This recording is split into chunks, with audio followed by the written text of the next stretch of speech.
Olá, meu amigo, minha amiga!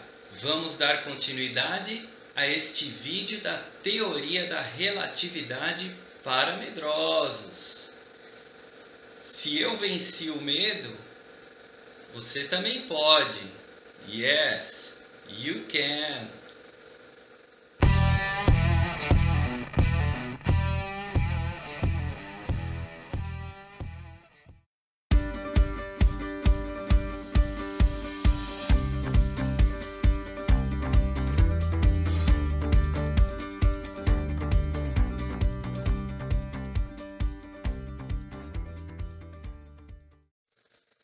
Então, pessoal, a teoria da relatividade de Albert Einstein, ela se subdivide em duas partes igualmente importantes. A teoria da relatividade especial, criada em 1905, publicada, aliás, e a teoria da relatividade geral, publicada em 1915.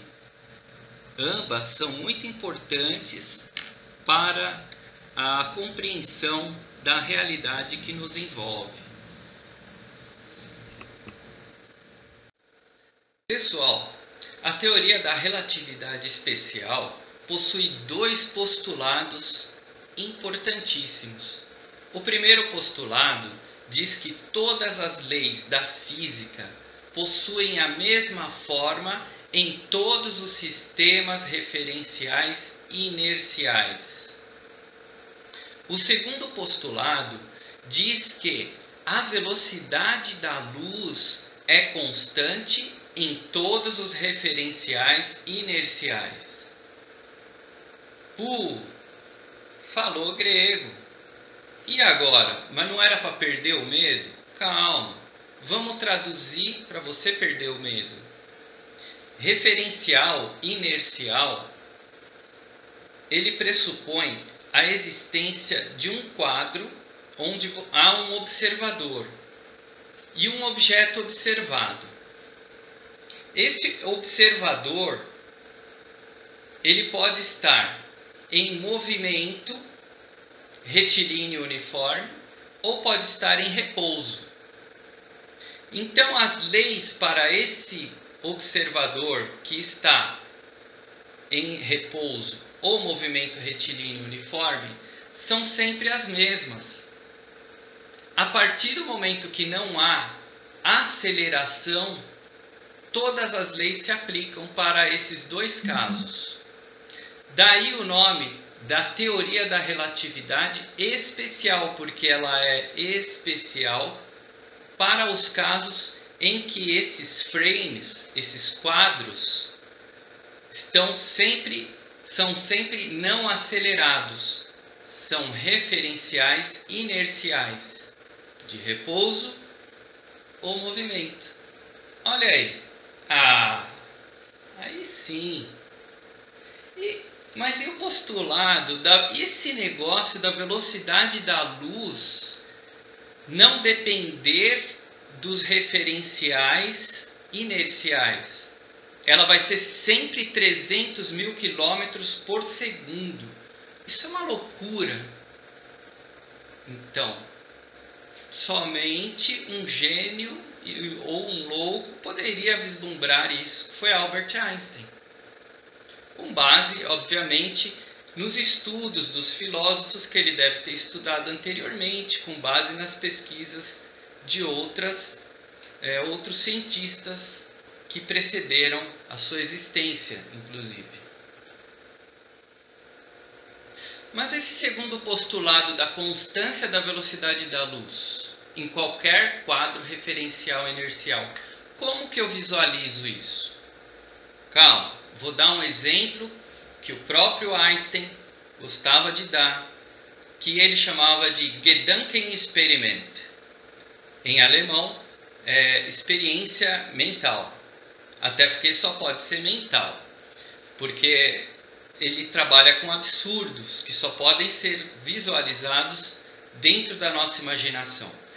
Imagine que um trem consiga viajar a uma velocidade de metade da velocidade da luz, só 150 mil quilômetros por segundo. Só isso, tá bom? Esse trem, ele tem um farol na frente. Veja, a intuição nossa, ela preconiza o seguinte, que se esse trem ligar a essa velocidade, ligar o farol, as velocidades vão se somar. A da luz do farol, que já é 300 mil km por segundo, mais os 150 mil quilômetros que ele está andando por segundo. Não é assim que você pensa? Então, esse postulado aí da teoria da relatividade especial diz que não. Não importa que ele acenda a luz, a velocidade sempre será limitada a 300 mil quilômetros por segundo, ou 186 mil milhas por segundo. Essa foi uma grande revolução. Por quê? A partir daí é que ele começou a vislumbrar que o tempo e o espaço não são tão absolutos como se imaginava, como Newton imaginava há séculos atrás. Pessoal, a partir do momento que a velocidade é igual a espaço sobre tempo, que é como você calcula a velocidade, não é?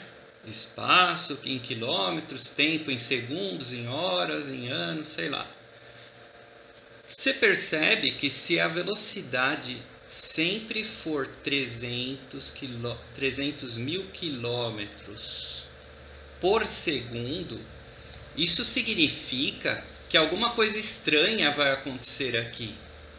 Pode acontecer que eu ande em mais espaço, eu percorra mais espaço no mesmo tempo.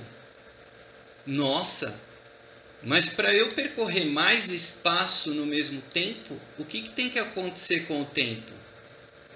O tempo, ele vai ter que dilatar, ele vai ter que crescer para correr atrás do prejuízo, porque a velocidade sempre será essa, a velocidade da luz.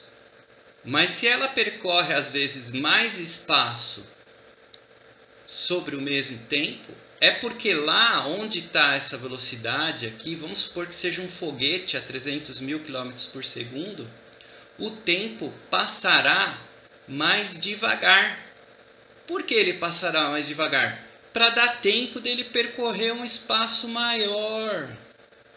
Olha! Mas isso é muito esquisito. Eu nunca vi isso. Viu sim, no desenho do Popeye.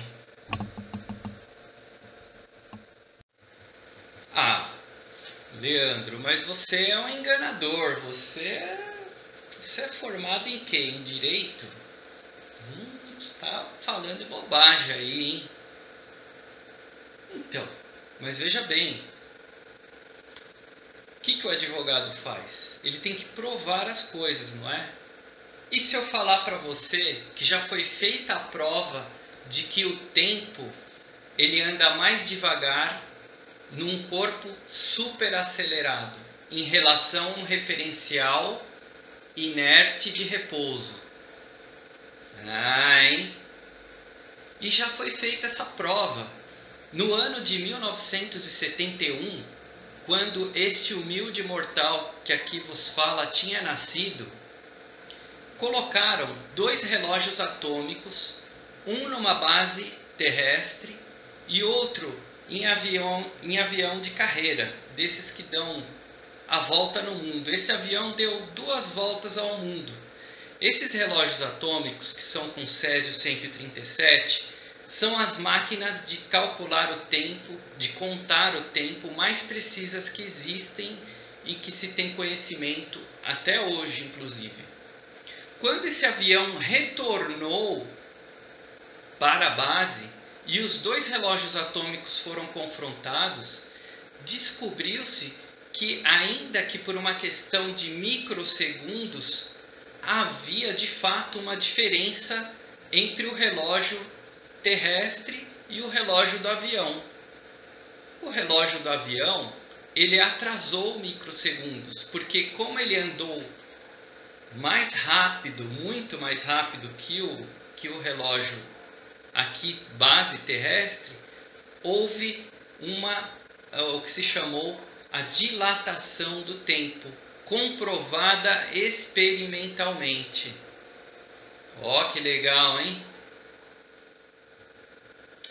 Tudo bem, mas isso funciona apenas com referenciais inerciais.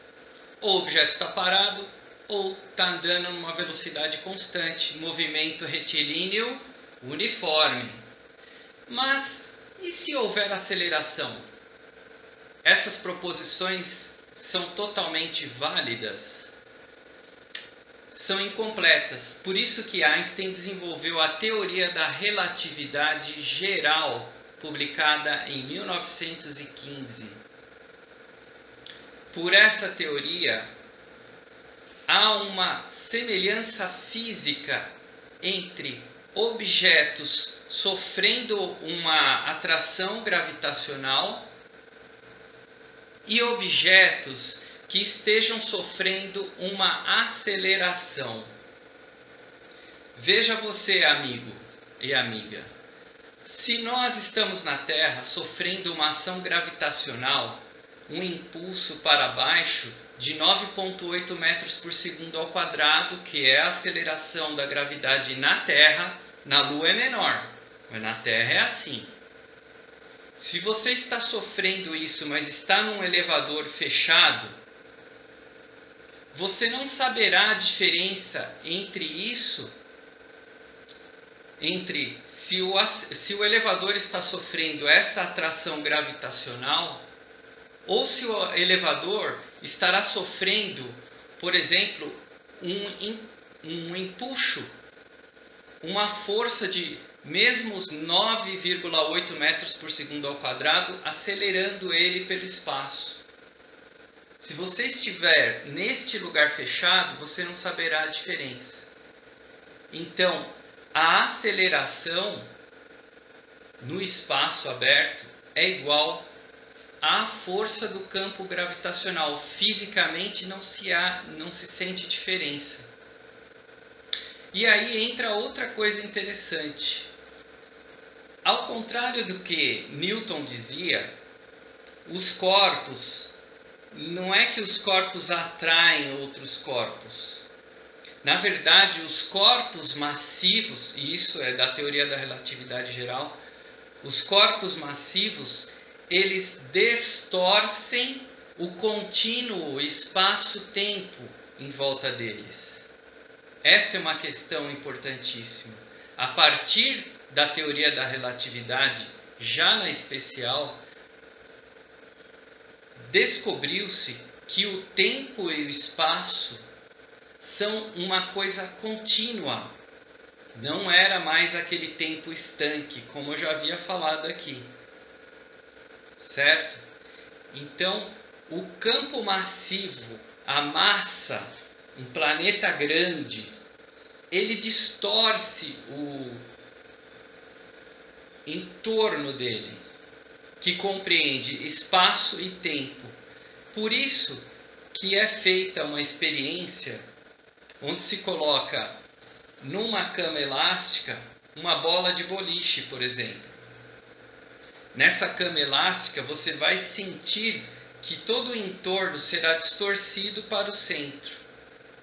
E se você jogar as bolinhas de gude em volta dessa cama elástica, ela circulará numa espiral até atingir o centro. É mais ou menos esse o princípio gravitacional que ocorre com a Terra e o Sol, por exemplo. Vamos ver uma ilustração. Hoje em dia nós temos essa representação aqui, que seria a curvatura do espaço-tempo. Veja o Sol e aqui todo o espaço-tempo como se fosse um tecido curvado, onde as órbitas vão fazendo uma espiral em volta do corpo mais massivo. Aqui significa a representação de que tudo está distorcido, o tempo e o espaço. Pessoal, reparem como é o campo gravitacional em volta da Terra. Essa é a representação mais aceita dessa distorção do espaço e do tempo pela massa de um corpo celeste. Veja só você. Ali você tem um satélite orbitando ao planeta Terra. Então a tendência é que os corpos caiam nessa malha gravitacional e sejam atraídos pelo corpo massivo. Mas é por isso, porque na verdade o espaço sofreu distorção e os corpos caem nele. Mas essa história aí de que a massa de um corpo celeste distorce o espaço e o tempo, você deve contar essa lorota para todo mundo, né? Isso aí não deve ser verdade. Como assim distorce o tempo e o espaço? Tem prova disso? Também tem.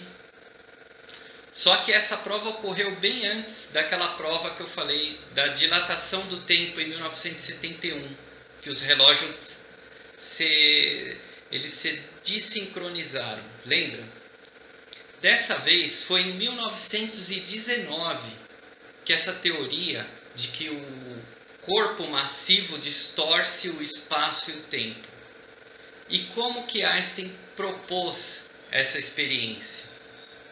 Ele propôs que se houvesse uma estrela bem massiva que se posicionasse entre um observador na Terra, né, e uma outra estrela atrás dessa estrela massiva, ele propôs que em determinado momento, mesmo esse Sol estando aqui, você conseguiria ver a estrela que está atrás dele. Por que você conseguiria? Porque como essa estrela que está entre nós observadores e a estrela observada que está atrás dela, haveria uma distorção do campo gravitacional que inclusive ele entorta os raios solares. Então foi preciso ocorrer um eclipse do Sol nosso. Isso foi em 1919. Esta eclipse, ele mandou duas equipes. Uma foi para a África, num arquipélago de São Tomé e Príncipe, e a outra equipe foi, sabe para onde? Sobral, no Ceará. Até hoje tem um museu lá da eclipse, ok? Então, ele mandou essas duas equipes para fotografarem, assim que o Sol ficasse totalmente encoberto, essas estrelas que estariam, teoricamente, totalmente por trás desse Sol, sem ângulo de visão. Isso provou que a luminosidade, a luz dessas estrelas que estão atrás do Sol, elas se curvaram ao passar pelo Sol. Se curvaram e chegaram até nós, observadores aqui. Essa experiência de 1919 comprovou que os corpos celestes massivos, eles distorcem o espaço e o tempo. Certo? Então, veja bem. É fato. Aceita que dói menos.